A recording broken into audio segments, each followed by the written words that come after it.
നമസ്കാരം. എൻ്റെ പേര് ഹിബത്തുർ റഹ്മാൻ. അയ്യാർ ഗ്രൂപ്പിനാണ് ഫസ്റ്റ് ഓപ്ഷൻ. യൂട്യൂബിലൂടെ മാത്രം കേട്ട മാഷിനെ നേരിട്ട് കാണാൻ സാധിച്ചതിലുള്ള സന്തോഷം ആദ്യം പ്രകടിപ്പിച്ചുകൊണ്ട് തന്നെ ചോദിക്കട്ടെ.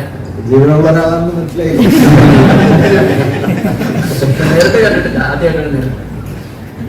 ഇത് ചോദ്യം EMS ഉം കേസരിയും തമ്മിലുള്ള ബന്ധത്തെ കുറിച്ചാണ്.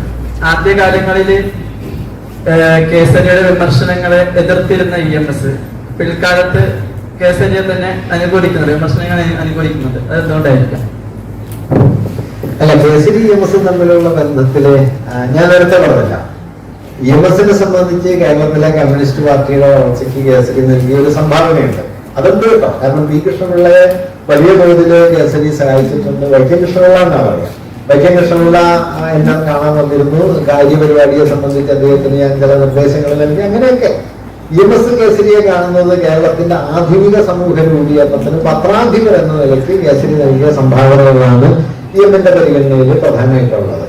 കാരണം മൊഡേണിറ്റിയുടെ ഒരു വ്യക്തി പ്രതിനിധിയായിട്ടാണല്ലോ EMS ഒക്കെ സോഷ്യലായിട്ട് ഇടപെടുന്നത്. അതേസമയം സാഹിത്യ വിമർശനത്തിലോ ചരിത്രത്തിലോ ഒക്കെ കേസരി നടത്തുന്ന ഇടപെടലുകളോട് EMS യോജിച്ചിട്ടില്ല എന്ന് മാത്രമല്ല, ഒരു ഘട്ടത്തിൽ എന്താ പറയാ, ഭൂഷ പണ്ഡിത മൂഢൻ എന്ന അതികഠിനമായ ഒരു വാക്ക് മൂപ്പര് ഉപയോഗിക്കുകയും ചെയ്തു. ഭൂഷ പണ്ഡിത മൂഢന്മാർക്ക് ഒരു ഉത്തമ മാതൃക എന്നാണ് കേസരിയെ EMS വിളിച്ചത്.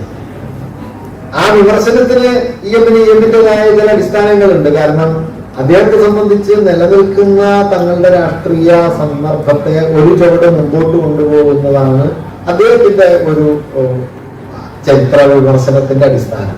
കേസരിയുടെ പൊസിഷൻസ് വ്യത്യസ്തവുമാണ്, പലപ്പോഴും പണ്ഡിതപരമാണ്, പിന്നെ പലപ്പോഴും പോളമിക്കലായ ചിത്തവിളികളാണല്ലോ. അങ്ങോട്ടും ഇങ്ങോട്ടുമില്ല. കേസരി അങ്ങനെ ചിത്തവിളിച്ചായിട്ട് തോന്നുന്നില്ല, പക്ഷെ വിമർശിച്ചിട്ടുണ്ട്. പക്ഷെ ഒരു കാര്യം കൂടി ഞാനിവിടെ പറയാം. ഇങ്ങനെ താൻ പറഞ്ഞത് തെറ്റായിരിക്കുമെന്നും താൻ അതിൽ നിർവ്യാജം ഖേദിക്കുന്നുവെന്നും EMS എഴുതിയിട്ടുണ്ട്. വേണമെങ്കിൽ എനിക്കത് EMSന്റെ സത്യസന്ധതയിലും ബഹുമാനം തോന്നിയൊരു കാര്യമാണ്. കാരണം ഈ ലേഖനം EMS എഴുതിയത് കളത്തില്ല.